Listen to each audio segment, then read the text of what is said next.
करीब 15 साल पुरानी ये बात है। एक लड़की जिसका नाम उमा होता है, उमा की शादी होने वाली थी। उसकी बारात आने वाली थी, पूरी तैयारियां हो चुकी थीं।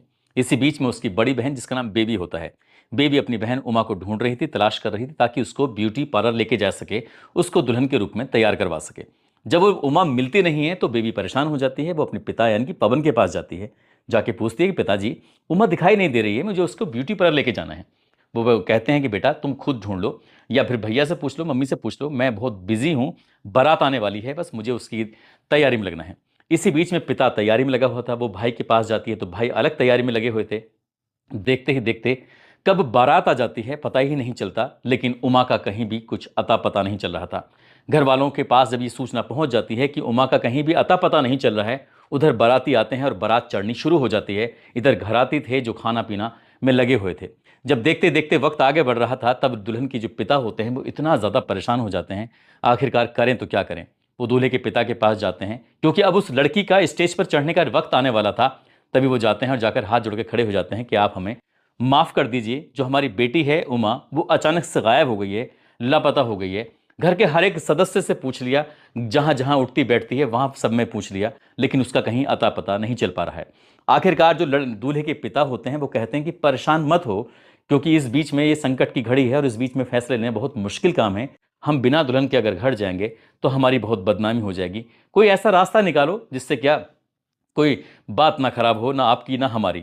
लेकिन इस घर में ये तीन बहनें थीं और उमा सबसे छोटी होती है। बड़ी की तो पहली शादी हो चुकी थी। अब बीच का रास्ता निकालें तो क्या निकालें। तब दुल्हन के मामा बीच में आते हैं, आकर आके कहते हैं कि परेशान होने की ज़रूरत नहीं है, अगर आप लोगों को एतराज़ ना हो तो मैं अपनी बेटी की शादी तुम्हारे बेटे से करवा दूंगा, क्योंकि जो इस दुख की घड़ी में हमारे साथ खड़ा है वो हमारे साथ पूरी ज़िंदगी खड़ा हो सकता है। इसलिए हमें तुमसे रिश्तेदारी जोड़ने में कोई एतराज़ नहीं है, कोई आपत्ति नहीं है। जब ये बात आती है तो इस दुख की घड़ी में कठोर फैसला लेते हुए आखिरकार दुल्हन की जो मामा की बेटी होती है उसको दुल्हन बनाकर दूल्हे के साथ विदा कर दिया जाता है। ये फैसला ले जरूर लिया जाता है, लेकिन इस बीच में घर वाले, परिवार वाले सभी लोग परेशान हो जाते हैं। और देखते ही देखते ये बात घर आती हो, बाराती हो, ये गांव में सभी लोगों तक पहुंच जाती है। इसी रात की बात है कि जो दुल्हन का पिता होता है, नाम पवन होता है, दुल्हन का जो भाई होता है, क्या नाम बबलू, एक का नाम टिंकू होता है, वो कसम खाते हैं कि आज के बाद यदि उमा ने इस दहलीज पर कदम रखने की कोशिश की तो उससे उसके लिए हमसे बुरा कोई नहीं होगा। इसलिए उसका इस घर में कोई भी कदम अब इस घर में नहीं आएगा और हमेशा हमेशा के लिए उससे रिश्तेदारी बिल्कुल पूरी तरह से खत्म हो चुकी है। इस तरह का फैसला लेते हैं और देखते ही देखते वक्त आगे बढ़ने लगता है। साल 2025 आ जाता है, यानी कि 15 साल के बाद जब साल 2025 आता है तो हरियाणा की पुलिस घर में आती है।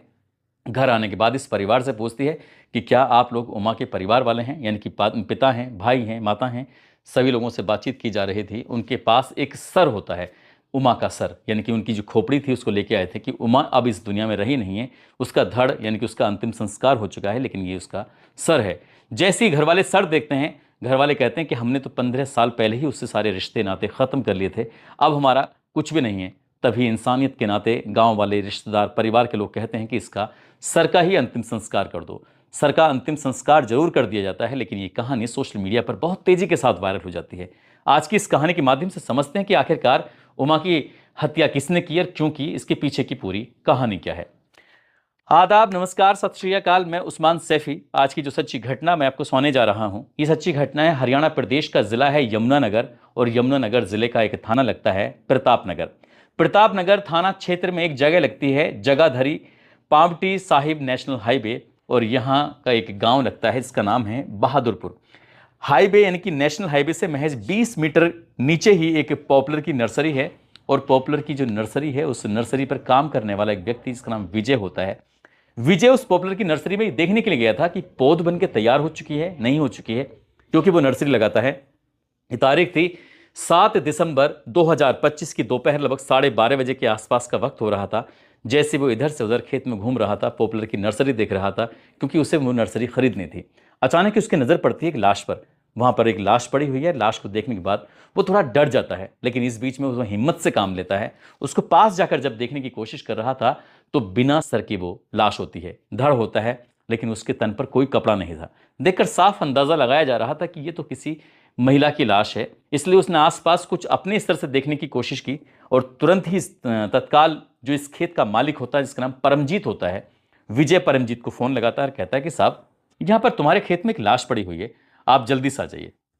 परमजीत को जैसे ही सूचना मिलती है, परमजीत तुरंत ही तत्काल वहां मौके पर पहुंच जाता है, देखता है और देख के अंदाजा लगाता है शायद किसी ने हत्या की है और हत्या करके शव को यहां फेंका गया है।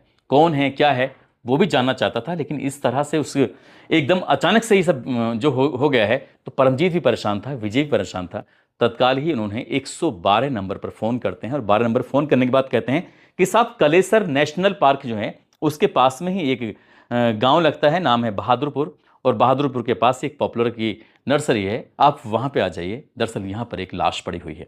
जैसे ही पुलिस को सूचना मिलती है, एसएचओ प्रताप नगर नरसिंह अपनी टीम के साथ मौके पर पहुंच जाते हैं। सीओ हो या एसपी हो या आला अधिकारी भी मौके पर पहुंच जाते हैं। अब यहाँ शनाख्त करने की कोशिश की जा रही थी।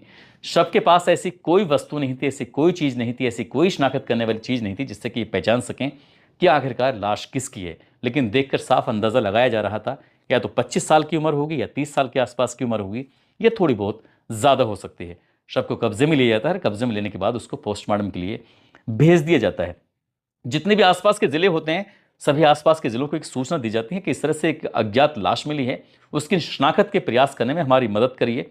साथ ही सोशल मीडिया के अलग अलग प्लेटफॉर्म पर ये जानकारी दी जाती है कि इस इलाके में इस जगह पर एक लाश मिली है, और ये फोटो बहुत तेजी के साथ वायरल होना शुरू हो जाता है। लेकिन कहीं से कोई रेस्पॉन्स नहीं आ रहा था। जहां पर लाश मिली थी वहां से कुछ ही फासले से हिमाचल प्रदेश, कुछ ही फासले से चंडीगढ़, कुछ ही फासले से उत्तराखंड, कुछ ही फासले से उत्तर प्रदेश की सीमा भी लगती थी। इसी बीच में 4 राज्यों की सीमा लगने के साथ साथ 5वां राज्य होता है हरियाणा। लेकिन कहीं से ना कोई गुमशुदगी की रिपोर्ट की शिकायत आती है और ना ही किसी ने आकर संपर्क किया। पुलिस वाले सोचते हैं कि आखिरकार करें तो क्या करें। 72 घंटे का समय बीत जाता है, और जब 72 घंटे का समय बीत जाता है तो उच्च अधिकारी कहते हैं कि अब समय बीत चुका है, पोस्टमार्टम हो चुका है, इसलिए इस बाकी बचे हुए जो धड़ है इसका अंतिम संस्कार करा दीजिए। सेवा समिति नाम से एक संस्था होती है, सेवा समिति के माध्यम से आखिरकार उस धड़ का अंतिम संस्कार करा दिया जाता है। लेकिन इस जिले के जो एसपी होते हैं, नाम का कमलदीप गोयल, वो एसआईटी का गठन करते हैं। साथ ही सर्विलांस टीम होती है, फॉरेंसिक टीम होती है, डॉग स्क्वाड होता है, तमाम टीमें थी, अपनी अपनी तरह से प्रयास कर रहे थे ताकि इस हत्याकांड का खुलासा हो सके। एसपी ने साफ साफ कहा कि चाहे ज़्यादा से ज़्यादा पुलिस वाले लग जाएं, चाहे कई थानों की फोर्स लग जाए, लेकिन मैं ये चाहता हूं कि हर हाल में इस हत्याकांड का खुलासा होना चाहिए। ये एक तरह से ब्लाइंड मर्डर था और इस ब्लाइंड मर्डर का पता चल पाना मुश्किल हो रहा था। लेकिन पुलिस ने जब ठान ली थी तो उसके लिए उन्होंने फिर प्रयास करने शुरू कर दिए। 500 से ज़्यादा जब सीसीटीवी कैमरे खंगाले जाते हैं, बार बार देखा जा रहा था, ये अंदाज़ा लगाया जा रहा था कभी लास्ट 24 घंटे पहले आई है तो कभी अंदाज़ा लगाया जा रहा था 36 घंटे पहले है, तो कभी कुछ इस तरह की बातें चल रही थी। पुलिस की अलग अलग टीम काम कर रही थी। एक गाड़ी थी जो जहां ये घटना स्थल पर लाश मिलती है वहां से लगभग 300 मीटर फासले से एक गाड़ी थी जो आती है और उसकी लाइट अचानक से बंद हो जाती है। पुलिस को हल्का सा एक क्लू मिला था और उस क्लू के आधार पर पुलिस ने जब उसको देखना शुरू किया तो इसके नंबर मिल जाता है। दरअसल नंबर होता है उत्तर प्रदेश का, और उत्तर प्रदेश का नंबर होने के साथ ही उस गाड़ी का ये पता निकालने की कोशिश की जा रही थी कि ये गाड़ी यहाँ पर आके क्यों रुकती है। हालांकि उस जगह से बहुत बड़ी संख्या में गाड़ियां गुजर रही थी, लेकिन वो गाड़ी थोड़ी सस्पियस नजर आती है, संदिग्ध नजर आती है, इसलिए उस गाड़ी पर काम करना शुरू किया। साथ ही सर्विलांस की मदद से उस इलाके में आने वाले उत्तर प्रदेश के हों या फिर अन्य राज्यों के हों जो नंबर थे जो अचानक से आ जा रहे थे, उन नंबरों के बारे में देखा जाता है। तब कुछ नंबर मिलते हैं, यानी कि मोबाइल नंबर। आखिरकार उन मोबाइल नंबरों को और जो गाड़ी का नंबर था उसको आपस में मिलान करने की कोशिश की जा रही थी, तो पुलिस की कुछ मंजिल आसान सी होने लगती है। आखिरकार पुलिस ने एक टीम बनाई जाती है। टीम बनाने के बाद उत्तर प्रदेश के जिला सहारनपुर, और सहारनपुर का एक थाना लगता है नकुड़, और नकुड़ थाना क्षेत्र का एक गांव लगता है टिडोली। टिडोली गांव में पुलिस जाती है, जाने के बाद पहुंचती है, क्योंकि यहां पर एक व्यक्ति का मोबाइल नंबर जो था वो था बिलाल का नंबर। बिलाल के नंबर तक पुलिस पहुंच जाती है। बिलाल के नंबर जाने के बाद जब घर जाती है तो घर जाने के बाद पता चलता है कि घर में तो शादी की तैयारी चल रही थी, खुशियों के गीत गाए जा रहे थे। इसी बीच में बिलाल तो मिलता नहीं, लेकिन बिलाल के पिता जिनका नाम फुरकान होता है, उनसे संपर्क किया जाता है। उनसे पूछा जाता है कि तुम्हारे बेटे का नाम क्या बिलाल है? कहते हैं साहब मेरे बेटे का नाम बिलाल है। पूछा जाता है कि आज क्या है, कुछ घर में फंक्शन है? ये तारीख थी 13 दिसंबर 2025। फुरकान की बेटी होती है शिवा, शिवा की बारात आने वाली थी, उसकी तैयारी चल रही थी। और जैसे बारात आने वाली थी, इस बात की तैयारी चल रही थी, तब फुरकान से कहा जाता है कि अपने बेटे से ज़रा संपर्क करो। जब बेटे से संपर्क किया जाता है तो वो जहाँ होता है पुलिस उसे वहीं पर गिरफ्तार कर लेती है, और गिरफ्तार करने के बाद अपने कब्जे में ले लेती है। इस बीच में घर वालों को इत्मीनान हो जाता है कि हाँ कुछ ना कुछ ऐसा बड़ा बवाल हुआ है जिसकी वजह से पुलिस यहाँ तक आई है, हरियाणा के, वो भी बड़ी संख्या में आई है। फुरकान अब अपनी बेटे से जब बातचीत करने की कोशिश कर रहा था इसी बीच में पुलिस वालों ने जब एक दो सवाल करने शुरू किए हैं तो बिलाल सवालों के जवाब दे नहीं पा रहा था। सर्दी में भी उसको पसीने आने लगते हैं और जैसे पसीने आते हैं फुरकान समझ जाता है कि हाँ कुछ ना कुछ उसके बेटे ने गड़बड़ की है। तभी वो शिवा की ससुराल जहाँ से बारात आने वाली थी उनके पास फ़ोन करते हैं, कहते हैं कि आप बारात लेकर मत आना, हम इस शादी को फिलहाल के लिए स्थगित करते हैं क्योंकि एक हम पर बहुत बड़ी विपदा आ चुकी है। जैसे ही शिवा के ससुराल वालों ने ये बात सुनी उन्होंने कहा कोई दिक्कत नहीं है, हम बारात आज नहीं फिर कभी लेके आ जाएंगे। इसी बीच में फुरकान अपने उस बेटे यानी कि बिलाल की भी बारात जाने वाली थी अगली तारीख यानी कि 14 दिसंबर 2025 को, और साथ ही उसका छोटा भाई होता है जिसका नाम सलमान होता है, उसकी भी बारात जाने वाली थी। ये रामपुर मनीहारन का गांव लढोरा लगता है, वहां बारात जाने वाली थी। जब वहां फोन किया जाता है उनसे कहा जाता है कि देखो हम अगले दिन यानी कि कल बारात लाएंगे जरूर, लेकिन हम सिर्फ एक बेटे की बारात ला सकते हैं, हम दोनों बेटों की बारात नहीं ला सकते क्योंकि हमारे एक बेटे को पुलिस पकड़ के ले गई है। अब क्योंकि एक बेटे की बारात आ सकती है, बारात जाती जरूर है 14 दिसंबर 2025 को, लेकिन एक बेटे की जाती है क्योंकि एक यानी कि बिलाल को तो पुलिस ले जा चुकी थी। सलमान बचता है। सलमान की जब बारात जा रही थी मुश्किल से 5 या 6 लोग थे जो बारात में जाते हैं, और उस लड़की की जिसकी बिलाल से शादी होने वाली थी उसके लिए एकदम से ही 24 घंटे में ही एक नया लड़का ढूंढा जाता है, और नया लड़का ढूंढने के बाद आखिरकार उस लड़की की भी शादी कर दी जाती है। लेकिन जब पुलिस इस बिलाल को लेकर जाती है, उससे पूछताछ करती है, उसे पूछा जाता है कि बिलाल ये बताओ ये लड़की कौन थी जिसकी तुमने गर्दन काट कर उसकी हत्या कर दी। शुरुआत में वो ऐसी बात कर रहा था, लेकिन जब सर्दी में भी उससे पसीने आ रहे थे पुलिस समझ जाती है कि यही कुछ ना कुछ हुआ है, और उससे पूछा जाता है तो उसने कहा कि साहब उस लड़की का नाम लेकिन उमा है, लेकिन उमा का जो है कि सहारनपुर कोतवाली देहात क्षेत्र का एक मोहल्ला है, कॉलोनी है जिसका नाम गंगोत्री है, वहां पर वो रहती है। दरअसल ये बिलाल जो ड्राइवर का काम करता है और पिछले 2 साल से इस उमा के साथ लिव इन रिलेशनशिप में रह रहा था। इस बात का ना इसके बिलाल के माता पिता को, ना परिवार के, ना रिश्तेदार, किसी को नहीं पता था। वो गंगोत्री में जाता था, उसके साथ ऐसे रहता था जैसे पति और पत्नी की तरह रह रहे हैं। वक्त आगे बढ़ जाता है और इसी बीच में जो घर वाले होते हैं बिलाल के, उन्होंने उसकी रिश्ता तय कर दिया था, मामा की बेटी से ही शादी तय कर दी थी। अब वो शादी के दिन धीरे धीरे नजदीक आ रहे थे। उधर उमा जो थी वो बिलाल से लगातार शादी के लिए दबाव बना रही थी कि मैं तुमसे शादी करूंगी, तुम्हारे साथ जिंदगी जीना है, तुमसे प्यार कर चुकी हूँ, ये वो जो भी बातें थी वो उस उमा से पीछा छुड़ाने की तमाम कोशिशें कर रहा था। जैसे जैसे वक्त नज़दीक आ रहा था इसके दिमाग में खुरापाती ख्याल आता है कि क्यों ना उमा को हमेशा हमेशा के लिए रास्ते से हटा दिया जाए तो कैसा रहेगा। तभी उसने 6 दिसंबर 2025 को शाम लगभग 6-7 बजे के आसपास का वक्त हो रहा था, वो उमा से कहता है कि उमा क्या तुम्हारा मन कर रहा है कि कहीं घूमने का, कहीं लंबे लॉन्ग ड्राइव पर चलते हैं। उमा को जैसे ये खबर मिलती है उमा वो एकदम खुशी से झूम उठती है, वो इंतजार कर रही थी। जैसे वो आता है बिलाल उसकी गाड़ी में बैठ जाते हैं। यहाँ से लगभग अभी 80 किलोमीटर दूर पहुंचे थे, यानी कि हरियाणा प्रदेश का जो जिला है यमुनानगर का थाना है प्रतापनगर, प्रतापनगर का एक इलाका है गांव बहादुरपुर, वहां पर पहुंच जाते हैं। वहां जाने के बाद वो कहता है कि जो सीट बेल्ट है ना वो थोड़ी परेशान कर रही है, मैं इसे सीट बेल्ट को ठीक कर लूं। रात का अंधेरा था, दूर दूर तक कोई दिखाई नहीं दे रहा था, और इसी बीच में बिलाल ने मौका पाते ही पीछे वाली सीट पर बैठता है और सीट बेल्ट का इस्तेमाल करते हुए उसके उस गले को तब तक दबाता है जब तक क्या, लेकिन उमा के प्राण नहीं निकल जाते। लेकिन उमा प्राण निकल जाते हैं, लेकिन उमा मारी जाती है। उसके बाद फिर वो सोचता है कि कहीं ऐसा ना हो कि ये इसकी लाश की पहचान हो जाए, तो ये पता चल जाए। इसलिए उसने उसके धड़ को सर से बिल्कुल अलग किया, उसके तन से हर एक कपड़े को उतारा, उसके शरीर पर जो भी ज्वेलरी थी, जो भी उसने पहना हुआ था, उन सबको उतारा, बिना किसी चीज़ के उसको एक जगह पर फेंक देता है, और जो सर होता है उस सर को भी कहीं दूर फेंक देता है। धड़ तो मिल चुका था और 72 घंटे के बाद उसका अंतिम संस्कार सेवा समिति द्वारा करा दिया जाता है, लेकिन सर कहाँ है? पुलिस वाले जब सर पूछते हैं तो आखिरकार बिलाल की निशानदेही के आधार पर उस लड़की का सर भी मिल जाता है। अब जब सर मिल जाता है तो उस लड़की के बारे में पूछा जाता है, तो पुलिस वाले उस सर को लेकर गंगोत्री पहुंच जाते हैं कॉलोनी में। गंगोत्री वाले कहते हैं कि जी इससे पहले ये रमजानपुर में रहती थी, आप वहां जाकर संपर्क करिए। जब पुलिस वाले रमजानपुर में जाते हैं तो वहां से पता चलता है कि जो इसका गांव है वो हलालपुर में है और इसकी शादी हो चुकी थी, इसको एक बेटा भी है। पुलिस वाले ये सुनकर और भी हैरान हो जाते हैं कि ये शादीशुदा थी, इसको बेटा है। बेटे की उम्र लगभग 13 साल के आसपास होती है और 15 साल पहले इसकी शादी हुई थी। अब पुलिस वाले गांव पहुंचते हैं तो उस लड़की का भाई टिंकू मिल जाता है।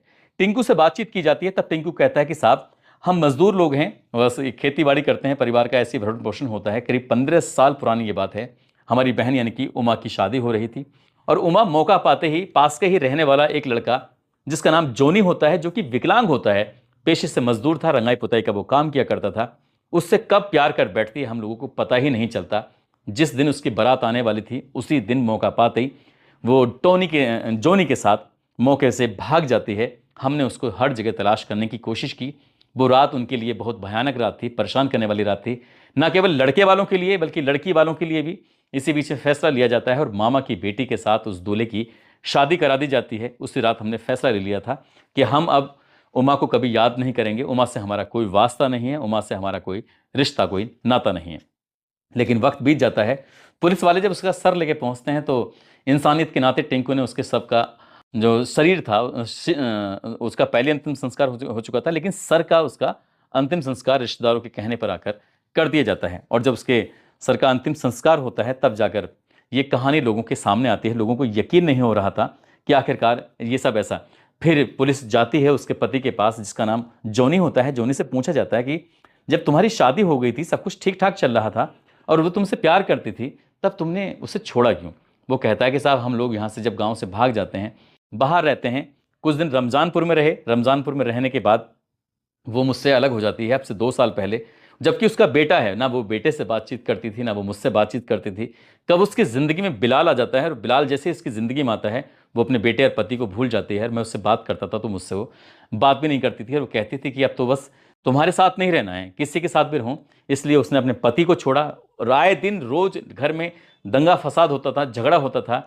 तब ये जब ज़्यादा परेशान हो जाता है तो रमज़ानपुर से ये लड़की गंगोत्री में चली जाती है और रमज़ानपुर से ये जो जॉनी होता है वो अपने गांव आ जाता है अपने बेटे को लेकर। जब कभी कभी बेटे का माँ से मिलने का मन करता था तो वो ज़रूर अपनी माँ से मिलने चला जाया करता था, लेकिन पति को मिलने की बिल्कुल भी इजाज़त नहीं थी। लेकिन जब उससे पता चलता है कि उसकी पत्नी का मर्डर हो चुका है, बिलाल नाम के लड़के के साथ जो लिव इन में रह रही थी उसने ही उसका कत्ल कर दिया है, तो उसे बहुत दुख हो रहा था। लेकिन टिंकू ने साफ साफ कहा हो सकता है कि इसमें उसका पूर्व पति बिलाल के साथ शामिल हो। इस मामले की भी जांच पड़ताल होनी चाहिए और जो भी दोषी हो उनके खिलाफ कड़ी से कड़ी कार्रवाई होनी चाहिए।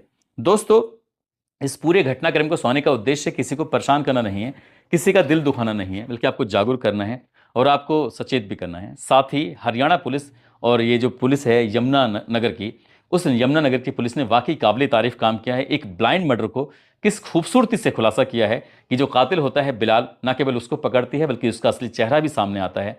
वो ड्राइवर का काम करता है और उस लड़की को अपने प्रेम जाल में फंसाकर उसकी ज़िंदगी बर्बाद कर देता है। लेकिन उस लड़की की भी अपनी आदतें कोई कम अच्छी नहीं थी। उसने भी अपने परिवार को परेशान किया, उसने अपने पति को परेशान किया और एक अच्छा खासा जो उसका प्यारा सा बेटा है 13 साल जिसकी उम्र है उसने उसको भी परेशान कर दिया। लेकिन अब वो इस दुनिया में नहीं है और इस उमा की वजह से कई परिवार पूरी तरह से डिस्टर्ब हो जाते हैं।